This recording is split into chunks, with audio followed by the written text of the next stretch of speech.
אמרנו לשפץ את האמבטיה. אז ישבנו בחוץ ואמרתי לו, המימו שהם עושים את האמבטיות, נעשה כבר את כל הבית.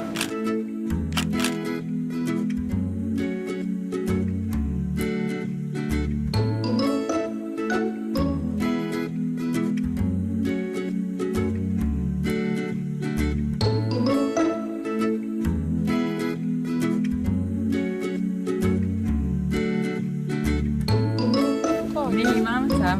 איך את מרגישה? אני ממש מתרגשת. כולנו, הבנות. ממש. מה לקחת לי הבטן מהבוקר? תקשיבי, עידית, זה לא מצחיק. יואו, ממש, אבל... מה היית רוצה ככה? אני אוכלת אותך. אמרנו, מצעירים את הבית. עכשיו אני רק חסר לי בוטוק, זהו, כדי להיכנס לתוך הבית. לא? תתחדשו!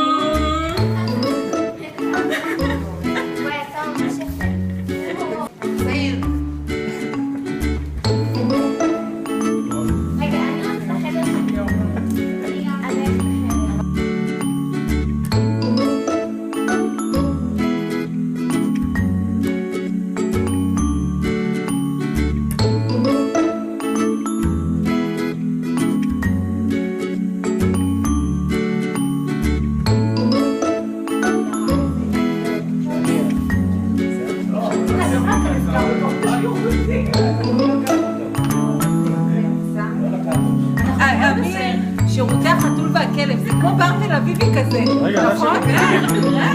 אז אם יבוא לנו לצאת לתל אביב, אנחנו נכנסים לשירותים.